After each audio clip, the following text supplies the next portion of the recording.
Introduce yourself, give us your testimony. Good to have you.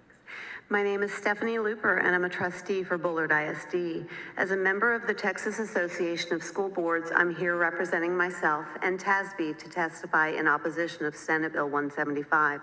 Senator Middleton, I understand and share your concern for Texas taxpayers, which is why I'm opposing this bill today. Senate Bill 175 eliminates our ability to meaningfully advocate for our communities at the Capitol. As elected officials, we share the same taxpayers. Every time I make a decision, I ask myself two things. Is this what's best for our students, and is this what's best for our taxpayers and community? I can tell you without question, being able to effectively advocate at the Capitol is what's best and important to both constituencies. First, it ensures that y'all are passing legislation that best represents our shared constituents. Secondly, it ends up saving taxpayers money. Many trustees have jobs and families that prevent us from taking on what would be a fourth full-time job to advocate for the 140-day legislative session. Just reading the bills filed is a full-time job. Did you know there are over 900 bills that are related to public education this session? 4 of our board members are self-employed. Taking time off from work means they aren't making money to care for their families. As an oil field wife, I schedule my advocacy efforts around my husband's schedule.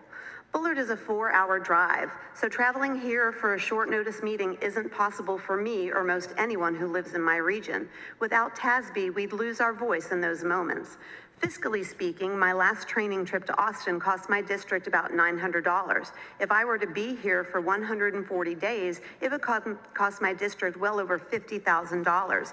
TASB uses about 15 to 20% of our dues for lobbying, and dues are scaled based on a district's operating budgets. For Bullard, that's about $950 in a session year. Which amount do you think my community would rather see spent?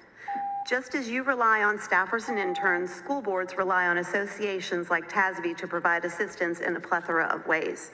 I'm well aware there's been great discussion over TASB's advocacy agenda. As a conservative, I feel it's important for you all to understand it's developed through an exhausting grassroots process of which I was involved with this last year. I encourage all of you to ask the ISDs in your districts if they sent representatives to be involved in the process.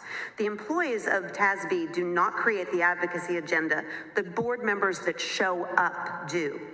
If you'd like to learn more about the process, I'd be more than happy to discuss that with any of you when I'm permitted more time.